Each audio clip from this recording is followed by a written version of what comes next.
Bapak, Ibu, saudara-saudari yang diberkati Tuhan, mari kita mendengar firman Tuhan. Kita bersama di dalam doa.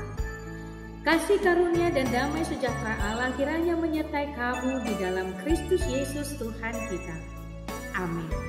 Firman Tuhan tertulis di dalam kitab Galatia 3 ayat 25. Beginilah sabda Tuhan. Sekarang iman itu telah datang. Karena itu kita tidak berada lagi di bawah pengawasan penuntun. Demikianlah bunyinya. Bapak, Ibu, saudara-saudari yang diberkati oleh Tuhan, orang tentu senang memiliki dan memakai barang yang baru. Biasanya itu akan membuat orang itu tampil berbeda karena ada perubahan dan pembaruan dalam dirinya. Namun, mengapa banyak orang yang masih enggan untuk mengenakan identitas baru di dalam Kristus? Mengapa masih banyak orang yang justru lebih menyukai identitas yang lamanya? Bapak, Ibu, saudara-saudari yang diberkati oleh Tuhan, Paulus menunjukkan apresiasinya pada hukum Taurat yang walaupun tidak menyelamatkan, tetapi berfungsi sebagai penuntun bagi kita sebelum kedatangan Kristus. Namun dengan hadirnya Kristus sebagai pusat iman kita, maka fungsi hukum Taurat hanya sebagai penuntun yang tidak lagi efektif. Rasul Paulus dalam penyataannya bahwa iman di dalam Yesus Kristus membuat kita menjadi anak-anak Allah, bukan lagi sekedar anak-anak Abraham. Realitas dan identitas yang baru ini berlaku bagi semua orang di Galatia yang mempercayai Kristus dan juga kepada kita pada masa sekarang. Bapak, Ibu, saudara-saudari yang diberkati oleh Tuhan, baptisan dalam hal ini memegang peranan penting sebagai pengalaman religius dan realitas dan identitas baru di dalam Kristus itu bagi kehidupan kita di masa sekarang. Pemahaman anak-anak Allah di dalam ayat 26 oleh Paulus juga diidentitaskan dengan milik Kristus yang juga berhak sebagai keturunan Abraham dan dengan demikian berhak menerima janji Allah.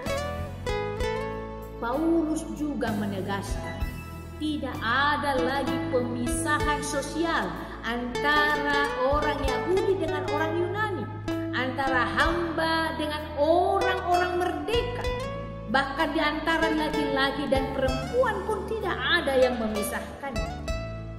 Semua telah dipersatukan oleh dan di dalam Yesus Kristus.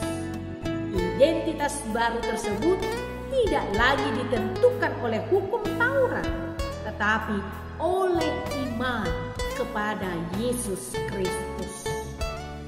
Bapak, Ibu, saudara-saudari yang diberkati oleh Tuhan, mengenakan identitas baru di dalam Kristus akan membuat kita terhisap di dalam janji Allah yang kekal. Tidak ada lagi pemisah sosial yang merendahkan sekelompok orang. Allah menghendaki kita untuk bukan hanya sekedar mengenakan identitas baru itu, tetapi mewujud nyatakan identitas baru itu di dalam kehidupan kita berjemaah.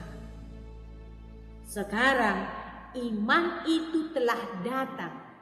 Karena itu kita tidak berada lagi di bawah pengawasan penuntun. Yesus telah datang membawa pengampunan dan keselamatan. Kita telah dilayakkan, kita telah disucikan, dan kita telah dimerdekakan.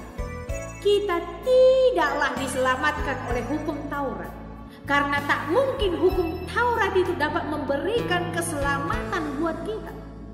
Hukum Taurat hanya menuntun kita untuk melakukan kebenaran sebagai rambu-rambu bagi kita untuk menyelidiki kehidupan kita agar tidak jatuh ke dalam dosa.